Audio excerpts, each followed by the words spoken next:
குன்னூர் வெலிங்டனில் உள்ள மெட்ராஸ் ரெஜிமெண்ட் சென்டரில் நடத்தப்பட்ட அக்னி வீரர்கள் 650 பேர் பாசிங் அவுட் என அழைக்கப்படும் அணிவகுப்பில் கலந்து கொண்டு சத்தியப்பிரமாணம் எடுத்தனர். நீலகிரி மாவட்டம் குன்னூர் வெலிங்டனில் உள்ள மெட்ராஸ் ரெஜிமெண்ட் சென்டரில் அக்னி வீரர்களுக்கு பயிற்சி அளிக்கப்பட்டு வருகிறது. 31 வார கடுமையான பயிற்சியை வெற்றிகரமாக முடித்த பிறகு ஸ்ரீ நாகேஷ் பேரக்ஸில் அக்னி வீரர்களின் பாசிங் அவுட் அணிவகுப்பு இன்று நடைபெற்றது. ஒவ்வொரு அக்னி வீரருக்கும் அவர்களது பயிற்சியின் போது புகுத்தப்பட்ட ஒடுக்கம் மற்றும் தொழில்முறையின் முக்கிய பண்புகளை பிரதிபலிக்கும் வகையில் பயிற்சி அளிக்கப்பட்டுள்ளது. மத்திய பாதுகாப்பு அமைச்சக பிராந்திய இராணுவ இயக்குனர் லெப்டினன்ட் ஜெனரல் கிரிஷ் கலியா அணிவகுப்பு மரியாதையை ஏற்றுக்கொண்டார்.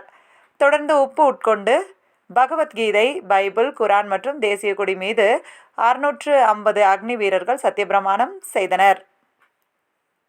மத்திய பாதுகாப்பு அமைச்சக பிராந்திய இராணுவ இயக்குனர் lieutenant general Krish Kalia, MRC commandant Krishnendu Das, துணை கமாண்டன்ட் குட்டப்பா ஆகியோர் சிறப்பாக பயிற்சி பெற்ற அக்னி வீரர்களை பாராட்டி பதக்கங்கள் மற்றும் கோப்பைகளை வழங்கினர்.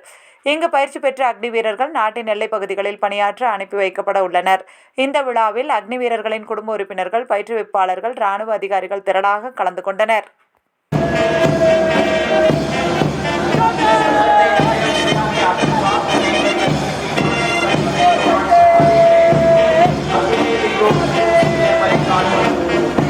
Now